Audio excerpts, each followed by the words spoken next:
One of the reasons why ADRA has been very successful internationally in responding to disasters is because the church members are trained before a disaster happens. For example, in the Philippines, ADRA is responding in an amazing way, in a timely manner, in a very efficient and organized way, because the Adventist church volunteers are trained way before the disaster happens. So when it happens, everyone just springs into action. And now we want to replicate this in Canada. It has been tried and tested and has been very successful.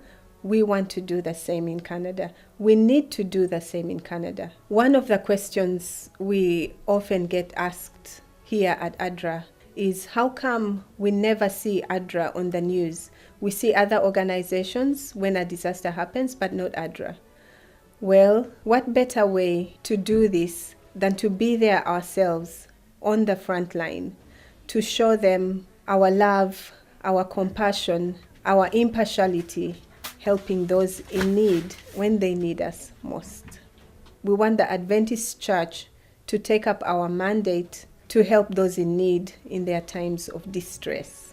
The tendency is to think that disasters only happen somewhere else in the world, but Canada is just as prone to disasters as any other country. The disasters we see the most often are related to climate change. In Canada, we're very much affected by flooding. The second one is related to forest fires.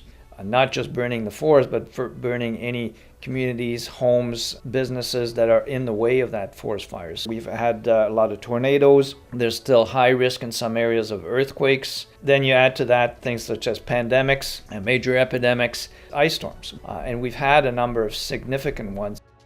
We want you to be there at the training, to feel part of God's plan to provide help to people who have been affected by these disasters. We know these things are going to happen. So we want you to be there, to be trained, to be ready, so that the day that you're called upon, you're ready to respond. And then you can look back and say, I've done it, I was part of this.